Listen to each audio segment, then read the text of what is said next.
Hey y'all, day 9. Day 9 here at Twin Oaks Family Farm, Southeast Ohio, USA. Got a little bit of reaction to my voice from the birds. So birds are very reactive to their environment, and that's actually a good thing. We want to see that level of reaction. It means that they're healthy. It means that they're aware. It means that they're not lethargic. So 9 days in to about a 42-day production cycle here. These are Cornish rock cross meat chickens. We make poultry out of them. That's what they're raised for. That's what they're specifically hybridized for as well. Selective breeding produces Cornish rock cross meat chickens. There are other kinds of chickens that can be raised for meat production, but no other kind of chicken can be raised as quickly and as efficiently. It only takes about 42 days to go from start to finish with them.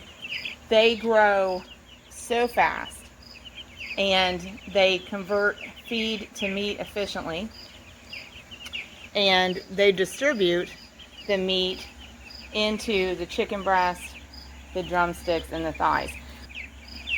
We have a perspective as producers where we think of their production cycle in sort of a linear continuum that we break up into 3 phases called start, grow, and finish. It's really interesting. When we first started the YouTube channel, there were videos I would talk about start, grow, and finish, and not taking issue with this, but sharing that I had several times and more than one viewer, they didn't really think start, grow, and finish was a real thing. It was kind of a made-up thing. It didn't really reflect any discernible difference in what was happening at those different times. But as a poultry producer, I would always reflect on that and think, there really is a difference. So this video kind of wanted to tell you our short summary of the difference that I see in the 3 phases of the 6-week production cycle that we have with our Cornish rock cross meat chickens. So we basically kind of delineate it into 3 separate 2-week spans, and it may not hit 2 weeks at each phase just right on the money. There may be a little bit of overlap or slide from one phase to another, but basically we see the birds go through different growth phases, and that's what we refer to as start, grow, and finish. In the start phase, we observe the birds getting all of their internal processes working. So digestion has to start working. Temperature, thermoregulation has to start working. Their interaction with their environment has to start working. The dynamic of their interaction with each other has to start working. Their immune system needs a strong start. All kinds of startups have to happen internally with all living creatures in the beginning. So for our chicks, we see that starting phase as the time when those really important internal systems need support to get started functioning well. We also see in these first 2 weeks, in this start phase, their feathering beginning to come in. You can see pretty plainly on most of these birds, we're starting to see the wingtips feather in. We see white out at the tip of the wings instead of the yellow fluff. Here's a great example. So we're seeing the feathering start at the tails. That starts in the first 2 weeks. We start to see the feathering replacing the fluffiness. We see the manure develop from being just a runny consistency to being a firm chicken quality consistency. So all kinds of these things are going on in the first 2 weeks, and we're going to see a lot of growth in the birds in the first 2 weeks. We're also going to see the appetite compound considerably in the first 2 weeks.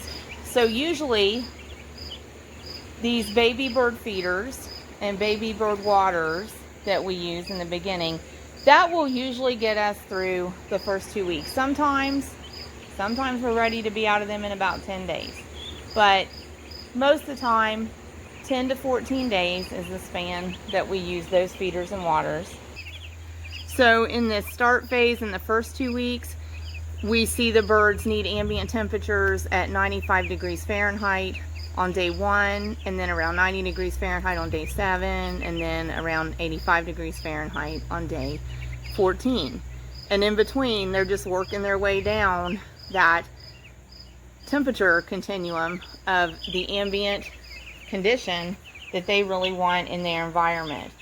We are also seeing them in their busy phase when they're more active. They're the most active in terms of activity level in this start phase. So as we get past day 14, we consider them in a growing phase. So that'll kind of be our middle 2 weeks.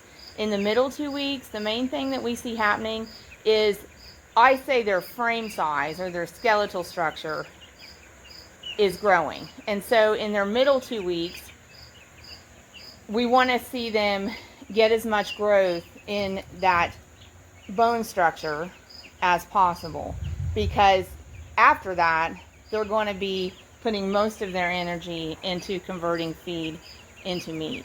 So during that middle 2 weeks, they're kind of building the framework to hold that meat that they're going to end up producing. So they're still not going to be real meaty, but they're going to get a whole lot bigger, and we're going to see the framework of what their finished size is going to be like. They're not going to be incredibly active during that middle 2 weeks, during that grower phase. I want it about 80 degrees on day 21 and at about 75 degrees Fahrenheit on day 28. And they're working their way down that continuum of the temperature that's most comfortable to them. We won't have these little waters and feeders in the pen anymore. We'll have these feeders and we'll have these waters, and we'll probably expand their space during the grow phase out to at least about where this fan and wheelbarrow is sitting to this far side of it. They'll be needing more floor space during that growing period, and then again into that finish period. So as far as appetite and growth spurts, we'll see the appetite continue to compound. They'll eat the feed at a faster consumption rate, and we'll see their growth continue to compound. When we get out to the last 2 weeks, we call that the finish phase, and at that point we're basically seeing a lot of the feed to meat conversion that's going to happen, and we're seeing the meatiness develop. It's just amazing to watch that process all unfold. By that time, we may actually give them all of this floor space from this north set of doors over to the south doorway. So these things that are temporary storage in here will probably have to go, and we'll want to give these birds a lot more floor space. We'll also want to free this north set of doors up to where we can open them. That set of doors opens in instead of out. The rest of the building doors open to the outside. We'll want to be able to open them up to allow for that north-south cross ventilation. So we'll need to reconfigure things so that we're able to use those doorways. We'll still be able to use them even with the birds in here, because we have a similar panel in that doorway that you see here, helping keep them in and helping deter outside things from coming in. We do have a fan on right now. It's about 83 degrees Fahrenheit. We would presume that they really want to be between 85 degrees and 90 degrees Fahrenheit, but they're quite comfortable. It's going to be great for them. Our temperatures are forecast to be in the low 80s, and that's exactly where we want it. That is working its way toward day 14. Most of the birds have been up and eaten. I did some chores, making sure they had fresh water, checking ambient conditions, and filling all the feeders, putting in filled feeders. Most of them now are going to rest for a while, and then in a few hours they'll get up and they'll visit the feeders again, and they just kind of have a circadian rhythm of that routine throughout the day. If you want to raise your own poultry, Cornish Rock Cross meat chickens are a great project to practice and to get set up for and to do. You can make a lot of meat from Cornish Rock Cross meat chickens, and you can do that on a pretty small, manageable scale in order to do that for your own household. Feel free to copy anything and everything you learn here, because all the things we do, we learn by practicing. We research things, but we tried things, and we're willing to also try things a different way than what research indicated. And so we've developed this production system that works really, really well for reliably producing great poultry successfully. So copy anything and everything that you learn here if you want to raise your own meat chickens. We're happy to share everything that we've learned. So feel free to ask questions too. But thanks for watching, y'all. We appreciate it. God bless you. And we hope you'll join us again at Twin Oaks Family Farm on YouTube.